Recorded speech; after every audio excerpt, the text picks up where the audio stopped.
Hola, ¿cómo están? Bienvenidos a EMUEL TV. Hoy vamos a hablar del desafío que enfrenta la educación superior en lograr que sus estudiantes se atrevan a innovar y que puedan desarrollar de manera exitosa sus capacidades. Por eso conoceremos el innovador modelo de enseñanza de la Universidad Andrés Bello con nuestro invitado Ricardo Abaguat, decano del Campus Creativo de la Universidad Andrés Bello. Ricardo, bienvenido a EMUEL TV. Muchas gracias, Diego. Muchas gracias por invitarme. Bueno, cuéntame un poco de qué se trata este Campus Creativo de la UNAP. Mira, el campus creativo de la UNAP en realidad es un modelo bastante inusual dentro de la estructura universitaria chilena, porque combina todo aquello que uno podría llamar disciplinas creativas, que en este caso en particular es la suma de dos áreas del conocimiento. El área artística propiamente tal, me refiero a las carreras de arquitectura, arte y diseño, artes visuales y diseño dentro de eso después hay un paraguas bastante grande, ¿no es cierto? Diseño de juegos digitales, gráficos, indumentaria y productos, y al mismo tiempo las carreras que tienen que ver con el área de humanidades, en específico periodismo y publicidad. Pero no solamente tiene que ver con las carreras que hay dentro del campus creativo, sino que con un modelo conceptual bastante más complejo, que incluye el lugar donde está puesto y muy especialmente la forma en la que estas carreras se vinculan, que por supuesto tiene una traducción luego en los planes curriculares, ¿no es cierto? Y ese es básicamente el modelo. Pero cuéntame, ¿de qué manera pueden conversar, no sé, arquitectura con periodismo? ¿De qué manera se establece esta conexión? Mira, lo que pasa es que el supuesto que hay detrás del invento del campus creativo dice relación con una crítica al modelo actual. El modelo actual de alguna manera supone que cuando los alumnos salen del colegio, se enfrentan luego a la PSU y están obligados en la gran mayoría de los casos a elegir un programa, una carrera. Y ese programa suele ser básicamente un bloque, es decir, desde el principio hasta el final, un conjunto de asignaturas que están previamente establecidas. Evidentemente, eso incluye asignaturas optativas y frecuentemente incluye también asignaturas que tienen que ver con modelos de formación general, ¿no es cierto? Pero en estricto rigor, ser arquitecto, ser periodista, tal como ser ingeniero o ser abogado, es básicamente entrar a un programa, es decir, a un conjunto de actividades desde el primer año hasta el último que están previamente definidas. El campus creativo en realidad apuesta por lo contrario, es decir, dejando claro que cada una de estas asignaturas tiene un corpus mínimo de asignaturas que deben ser obviamente cursadas. Todo lo demás parte del supuesto de que un alumno se beneficia de la capacidad de producir vasos comunicantes entre una asignatura, entre una disciplina y otra. ¿Y por qué? Porque en realidad son asignaturas, y por eso el nombre del campus, son asignaturas cuya gran misión es estimular la creatividad, es decir, de alguna forma salir de lo establecido, salir de aquello que consideramos ya sabido y probado y explorar en áreas nuevas del conocimiento donde una dosis de invención, una dosis de emprendimiento, una dosis de creación es indispensable. Por lo tanto, nosotros creemos que en la medida en que un alumno se inscribe en un programa inamovible, fijo, estático y más bien rígido, nosotros disminuimos la capacidad de ese alumno de llegar a ese objetivo que tiene que ver con la creatividad. ¿Por qué? Porque estamos convencidos, y hay grandes pruebas de ello en la literatura, ¿no es cierto?, en los casos más exitosos, de que la creatividad se produce en el cruce, en la capacidad de un alumno de situarse entre disciplinas, en esas áreas que están menos exploradas y que por lo tanto admiten una mayor dosis de creatividad. O sea, detrás del campus creativo también hay un poco de crítica en el fondo, hay un sistema un poquito más tradicional. ¿Crees que este sistema de las universidades les falta como incentivar la creatividad entre los jóvenes? Yo te diría que no solamente a nuestro sistema universitario, sino que al total de nuestro sistema educativo le falta estimular eso.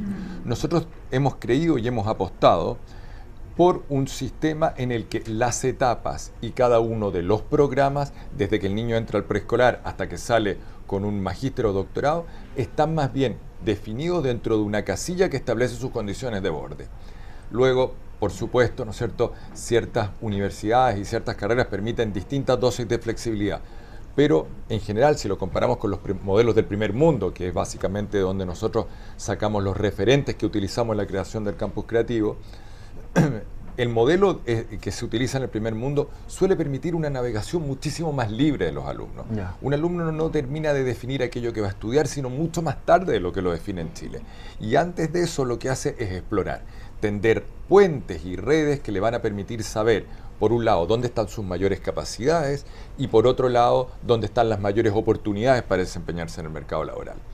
Lamentablemente en Chile eso no es así y los alumnos tienden a tomar decisiones muy pronto y por lo tanto a disminuir sus capacidades de establecer estos vasos comunicantes. ¿Y qué acciones crees tú que se deberían hacer desde las instituciones más tradicionales para en el fondo impulsar a que los estudiantes se atrevan a desarrollar sus capacidades, a innovar? Mira, te lo voy a plantear desde un poco antes en realidad.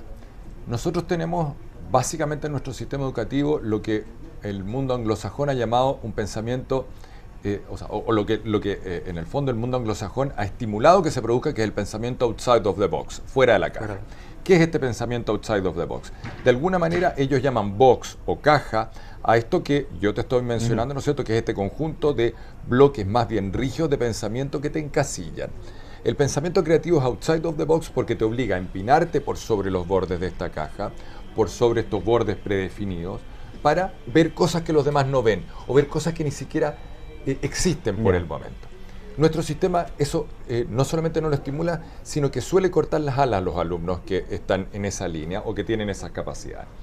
El pensamiento outside of the box solo es posible cuando están dadas las condiciones, porque de otra manera, cuando un alumno está obligado a cumplir un programa más bien rígido de actividades, bueno, la totalidad de su tiempo y sus energías están dadas en eso y la verdad es que el tiempo que tiene para asomarse por encima de la caja es más bien limitado.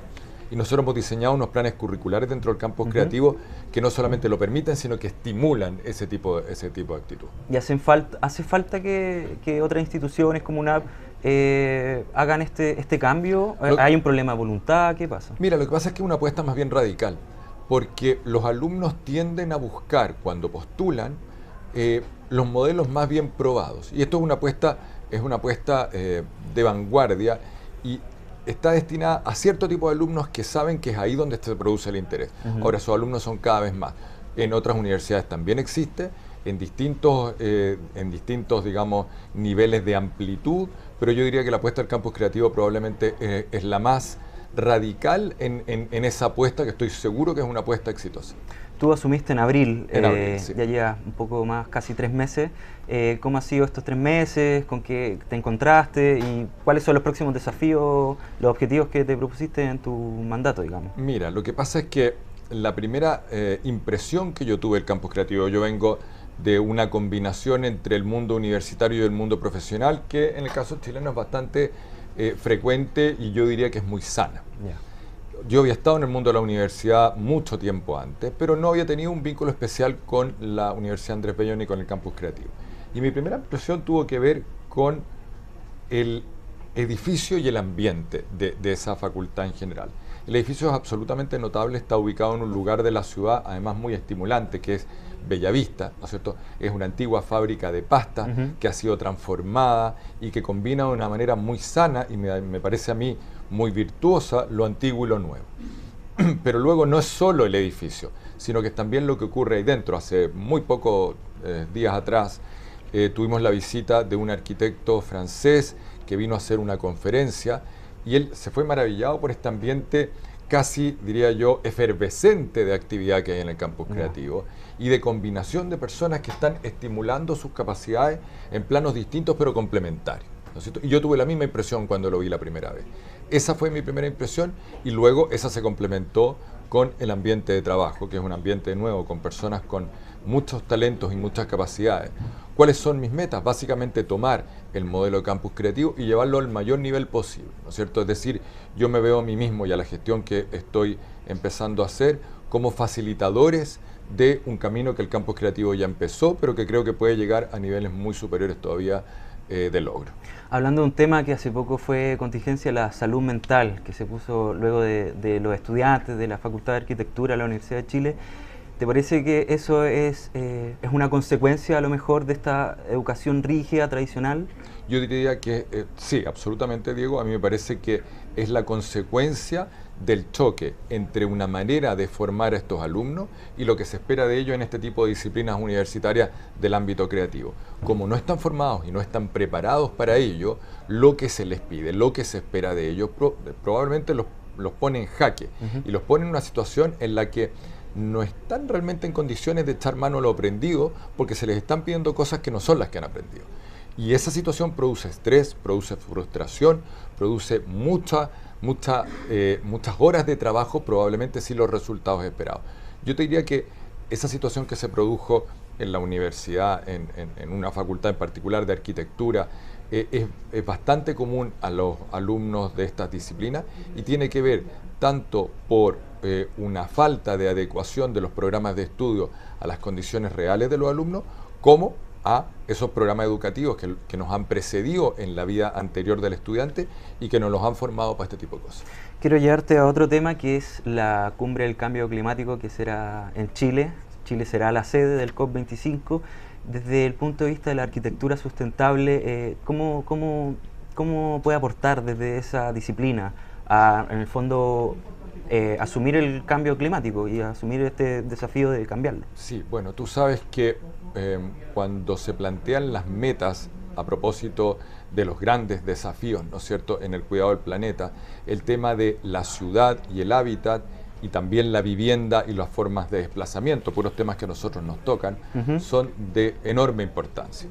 Por lo tanto, yo creo que aquí tenemos una oportunidad muy grande de que este evento tan significativo tenga lugar en Santiago, por, me atrevería a decir yo, dos grandes razones. La primera es porque instalar estos temas en la mitad de nuestras ciudades, en la mitad de nuestra capital, con un evento que va a tener una difusión obviamente mundial, me parece a mí que debería impulsarnos a tomar decisiones radicales, fuertes, y a estimular la formación de la ciudadanía, particularmente de los jóvenes, pero en realidad de todo, en estos asuntos que, a pesar de que son de uso corriente, no sé qué tan incorporados están verdaderamente en el discurso. Y por otro lado, yo te diría que también creo que es una oportunidad de que la capacidad pensante que tiene el país en distintos lugares, ¿no es cierto?, profesionales, universitarios, centros de investigación, etcétera, se muestre, se transforme en una herramienta para explicar el nivel que tiene el país en este tipo de discusiones y pueda llegar a un público muchísimo mayor. Otro tema también, aprovechando que estás acá, tú has sido bastante crítico de la Concepción Américo Vespucio Oriente, Avenida El Tramo. Bueno, es un tema urbano, de que aquí como que no se toma en cuenta el tema de la movilidad urbana. ¿Cuál es tu postura sobre esto? Mira, yo he sido bastante crítico, no solo de eso en realidad es el último de los escritos que tuve oportunidad de hacer. He sido crítico de la incongruencia entre una declaración de principios sobre cómo deberíamos manejar nuestras ciudades y la realidad práctica del día a día y de la toma de decisiones. Por un lado, nosotros argumentamos, cuando digo nosotros me refiero básicamente a nuestras autoridades, pero también a una buena parte del nivel profesional que está vinculado con estos temas, declaramos la aspiración hacia una ciudad sustentable, ¿no es cierto?, que privilegie ciertos modos de desplazamiento, particularmente aquellos que tienen que ver con el transporte público no contaminante, con el modo caminata y el modo bicicleta, por sobre otros que en el mundo, ¿no es cierto?, están intentando desmotivarse, como son básicamente el de la utilización del automóvil privado. ¿Y aquí nos está desmotivando? Por un lado, ¿no es cierto?, declaramos eso, pero por otro lado, en la práctica lo que hacemos es implementar modelos que están caducos, modelos que se sabe que inducen a la utilización cada vez más amplia del automóvil privado. El caso Américo Vespucio en general, digamos, pero en esta obra muy en particular, es una obra que me parece equivocada desde el principio y también equivocada no solamente en su qué, sino que además en su cómo. Recientemente hemos descubierto a través de la prensa de que para estimular el flujo mientras duren las obras, los automovilistas van a poder utilizar las pistas destinadas a solo bus. Entonces, lo cual es obviamente una decisión justo al contrario de lo que debería ocurrir. Lo que tiene que ocurrir acá es el privilegio del transporte público. Perfecto. Ricardo, muchísimas gracias por venir a conversar aquí y contarnos un poco más de este campus creativo de la UNAP. Muchas gracias a ti y muchas gracias al canal. Y a ustedes los dejamos invitados a seguir conectados a EMOL TV y a seguir informándose en emol.com.